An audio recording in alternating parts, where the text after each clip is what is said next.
একদিন আমার মাথায় খুব যন্ত্রণা করছিল। আমার দেউর বলল, বৌদি এসো মেসেজ করে দিই।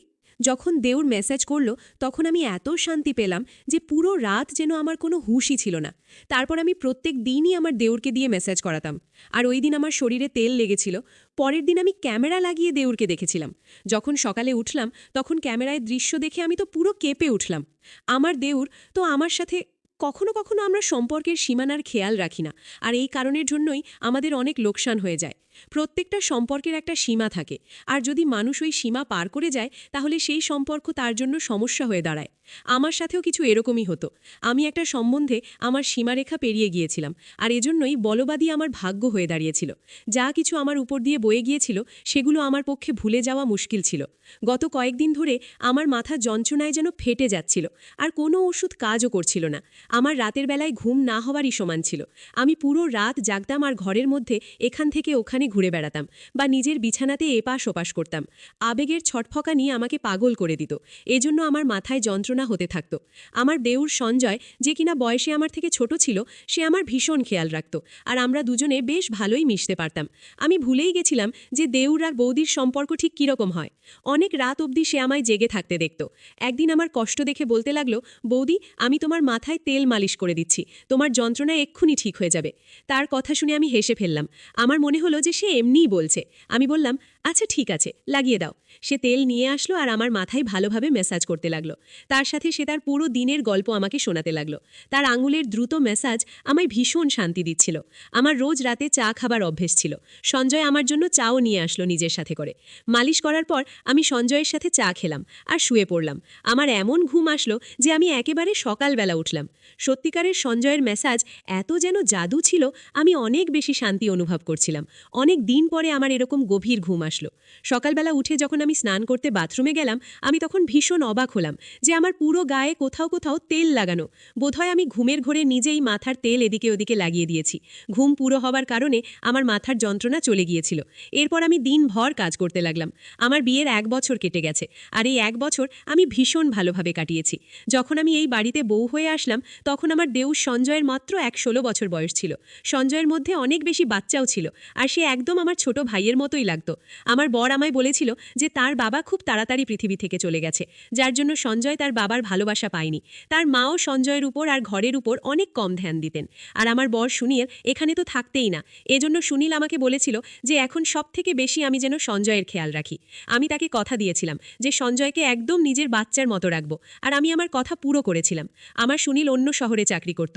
সে মাসে 4 দিনের জন্য বাড়ি আসতো। বাকি পুরো মাসে আমি আমার ছোট দেউর সঞ্জয় আর আমার শাশুড়ির সাথেই কাটাতাম। সঞ্জয় এখন 17 বছরের ছেলে, যে কিনা যুবক হয়ে গেছে। সে আমার থেকে বয়সে মাত্র 4 বছরই ছোট ছিল।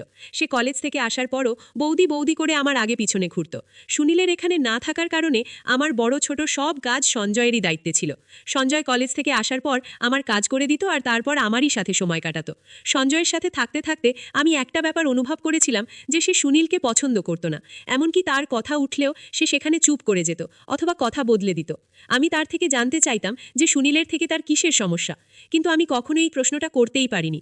সুনীলের মা পুরো দিন পাড়ায় ঘুরে বেড়াতেন আর সন্ধ্যা হতেই বাড়ি এসে তাড়াতাড়ি শুয়ে পড়তেন। পরের দিন সকালবেলা আবার পাড়ায় বেরিয়ে যেতেন। এজন্য আমার তার দিক থেকে কোনো সমস্যাই ছিল না। জীবন খুব ভালোভাবেই কাটছিল। কিন্তু সুনীলকে ছাড়া আমি পুরো রাত ঘুমাতেই পারতাম না। আর পুরো রাত আমি এপাশ ওপাশ করে কাটিয়ে দিতাম। কখনো কখনো মন চাইতো যে আমি নিজেই সুনীলের কাছে চলে যাই, কিন্তু এখন এমনটা সম্ভব নয়। এজন্য আমার মাথায় মাঝে মধ্যেই ব্যথা ব্যথা হতো।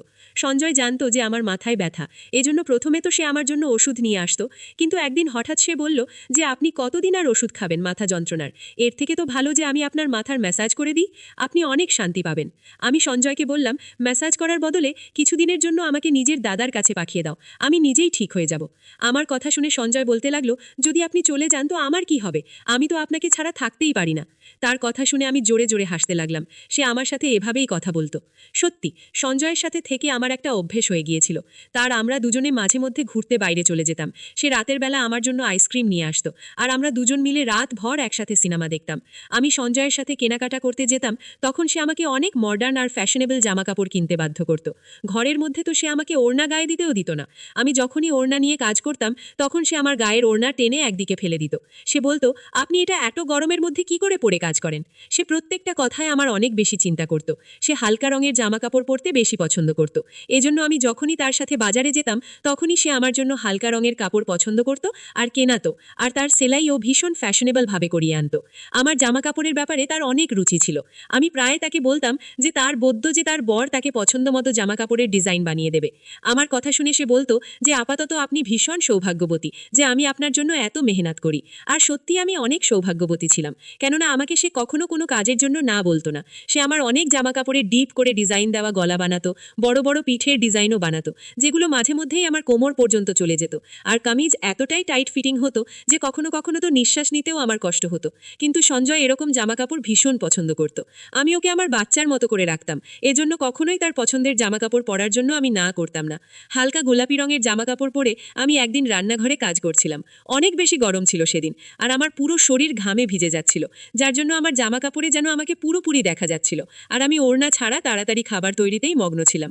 তাই হঠাৎই যখন সে পেছন দিক থেকে চলে আসলো আর আমাকে দেখে বলতে লাগলো, আজকে তো আপনি ভীষণ হট লাগছেন। ওর এই কথায় আমি লজ্জা পেয়ে গেলাম আর তাড়াতাড়ি আমার ওড়না খুঁজতে লাগলাম। তখনই সে বলতে লাগলো যে আমি মজা করছিলাম বৌদি, আপনি আরাম করে নিজের কাজ করুন। আর সে রান্নাঘর থেকে চলে গেল। সুনীল যখন আমার সাথে দেখা করতে আসতো, তখন ওই কদিন সঞ্জয় আমার সাথে অনেক কম কথা বলতো, আর পুরো দিন সে পড়ার মধ্যেই মন দিত। সুনীল ভীষণ খুশি হতো যে সঞ্জয় অনেক মেহনত করে পড়া করছে। আর আমিও ওই দিনগুলো সুনীলের সাথে এতটা মজে থাকতাম যে সঞ্জয়ের বদলে যাওয়া আমার চোখেই পড়তো না। সুনীল শুধুমাত্র 4 দিন আমার সাথে কাটিয়ে তারপর চলে যেত, আর তারপর সঞ্জয় আবার আমার সাথে আগের মতোই ব্যবহার করত। সে আমার ব্যাপারে অনেক জেদ ছিল। সে চাইতো সে আমাকে যা খুশি বলুক। ওর এক বন্ধুর ভাইয়ের বিয়ে ছিল, সে আমার পেছনেই লেগেছিল যে আমি যেন ওর সাথে যাই। প্রথমে তো আমি না বলে দিলাম, কিন্তু যখন দেখলাম যে সে দুঃখী হয়ে আছে, তখন আমি সঙ্গে সঙ্গে হ্যাঁ বলে দিলাম।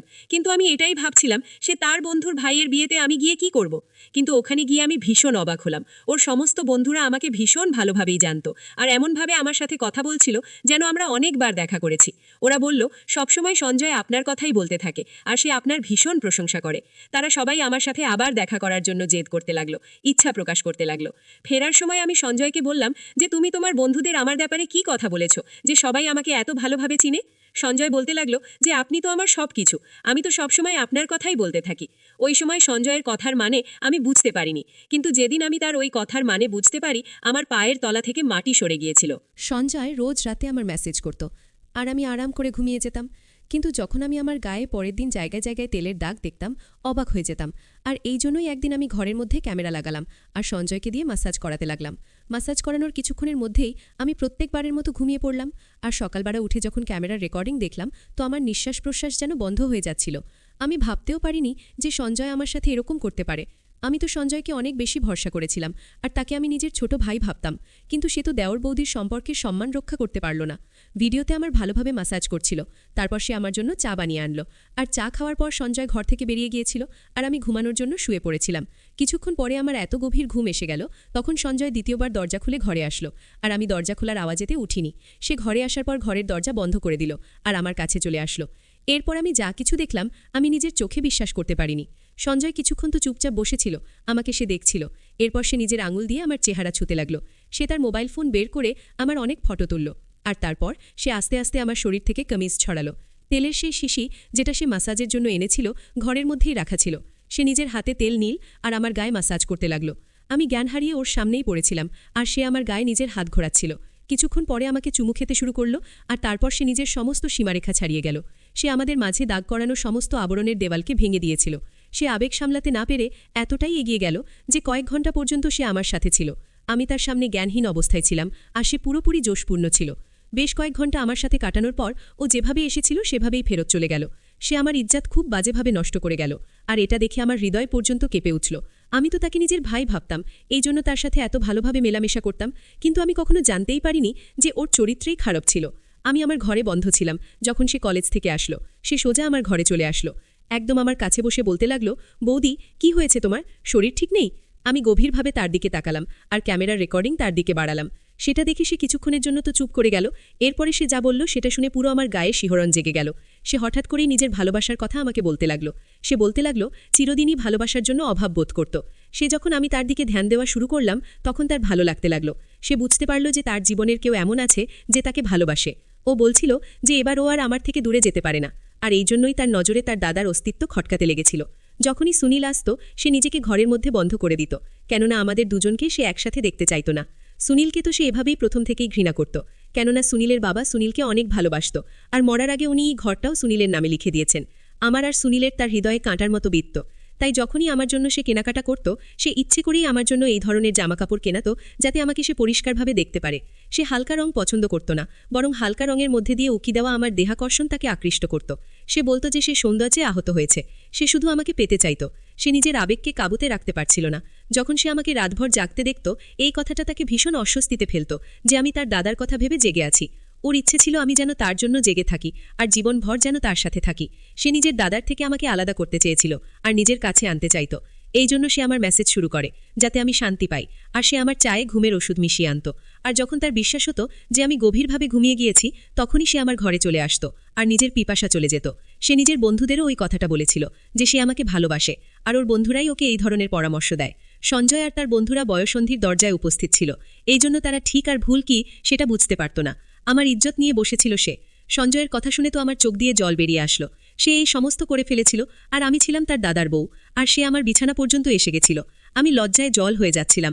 আমি ঘৃণায় সঞ্জয়ের দিকে তাকালাম, তখন সে আমার পায়ের কাছে বসে পড়ল আর বলতে লাগলো সে শুধু আমাকে ভালোবাসে, আর আমার ঘৃণা ওকে মেরে ফেলবে।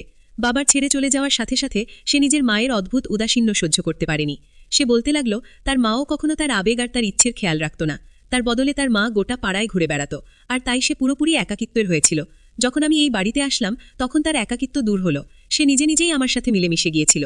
আমি সঞ্জয়কে ধাক্কা দিয়ে আমার পায়ের কাছ থেকে সরিয়ে দিলাম। আমি তার মুখ দেখতে চাইছিলাম না। সে আমার সাথে যা করেছে আমি তাকে কখনোই ক্ষমা করতে পারতাম না। আমি জানতাম এতে পুরো ভুল সঞ্জয়ের ছিল না। সে সত্যিই সম্পর্কের জন্য মরে যাচ্ছিল, আর আমাকে পেয়ে সে সীমানা ভুলে গিয়েছিল। আর আমিও তাকে কখনো ঠিক আর ভুল কোনটা তা বলিনি। সে যখনই আমার জন্য জামাকাপড় সেলাই করাতো তখন আমি সেটা ওর পছন্দ ভেবে মেনে নিতাম। আমি ওর ওড়না ছাড়াই তার সামনে ঘরে ঘুরে বেড়াতাম। আমি তাকে নিজের ছোট ভাই অবশ্যই ভাবতাম, কিন্তু বাস্তবে সে তো আমার ছোট ভাই ছিল না।